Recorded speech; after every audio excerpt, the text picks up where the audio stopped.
What if you hate selling, but you know you need to get better at it? Well, the key thing to tell you is you are not alone. We've all been told that sales is cringeworthy, it's manipulative, it's unwelcome, and none of us ever want to be that in our business.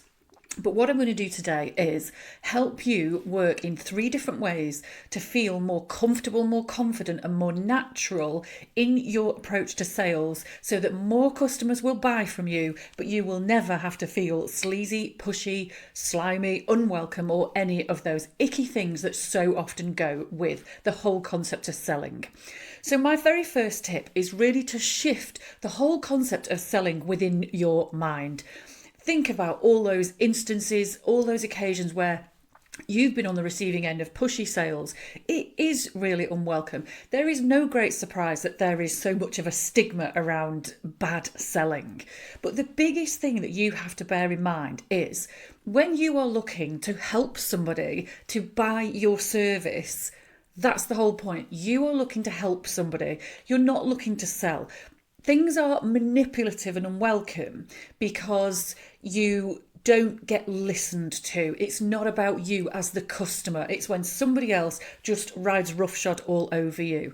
That is not what you are ever looking to do in your business. And you're never looking to persuade somebody who doesn't need your product or service that they should buy it, because simply that's unethical. But if you know your service can help somebody and that they genuinely have a need for it, then you're really not selling at all. You're helping somebody to buy. You're providing them a solution that they really need. So this is point number 1. Stop thinking about selling and being pushy and just think about helping people. They genuinely need what it is you're offering. So if you don't give them the opportunity to buy, you might just be doing them a disservice. So tip number 1, stop selling and start helping people to buy.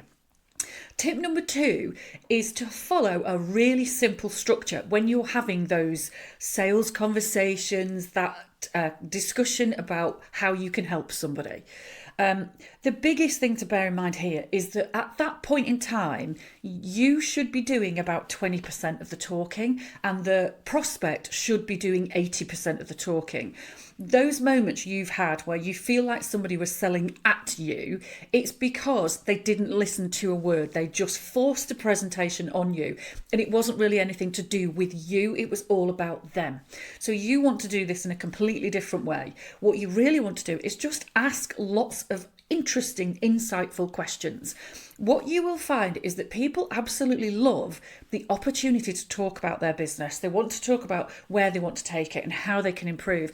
And if you just ask some of those open questions and show a genuine interest, you'll find that the conversation will really flow. You don't have to deliver slick presentations. So think about that meeting, that conversation as asking some great questions, showing some empathy and some rapport. So all you're looking to do there is just like you would with a friend. If a friend was telling you a story about something going on in their life, you would probably quite regularly say, oh, it sounds like this, or that sounds like such and such. And that's all you're looking to do when you're showing empathy.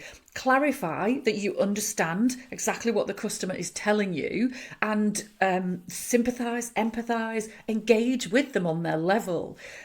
What you then want to do is when the customer has told you all the wonderful reasons why they need your service, then you can explain how your service can help them, but you can relate it directly to the problems that the customer has told you that they've got. So it's all about them. It's really not about you. It's just an aside where you say, would it be okay if I tell you how I can help you? And then relate it to exactly what they've told you. So that's your simple format of the meeting.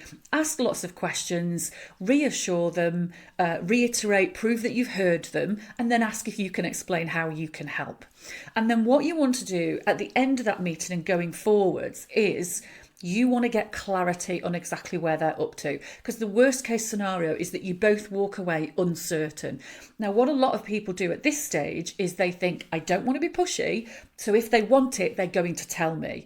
But it's not down to the customer to have to tell you. They don't always know the right thing to say or the right questions to ask. So you need to find a question that feels really natural to you, but helps you both to reach a conclusion encourages them to make a decision.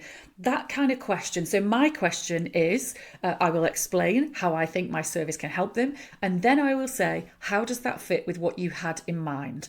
It's not salesy, it's not pushy, but it opens that discussion about, are we on the same wavelength? It opens the conversation about whether the price is right, whether the circumstances are right. So we can have an honest conversation then, and we'll both know exactly where we're going. It opens the door for them to say, it's totally not for me, but they can do that in a relaxed, comfortable way. And you can, in a relaxed, natural, comfortable way, have that conversation about whether they're ready to buy from you. So those are my 3 big tips. I can't remember what they were. Show lots of empathy, ask great questions. Remember that you're helping people to buy, not selling at anybody, and always ask them if they'd like to go ahead. Make sure at the end of that meeting or that conversation you've got real clarity. If they say they want some time to think about it, that's okay, but agree with them what that specific next step is, so you're not leaving it all up in the air. Get clarity at the end of that conversation, and you both move forward then with certainty, and you can then make more sales in a natural, comfortable way. You'll have more clients without ever feeling pushy. How great does that sound? Need more help like this? Contact me at tailory.co.uk, and don't forget to like, subscribe, comment wherever you are.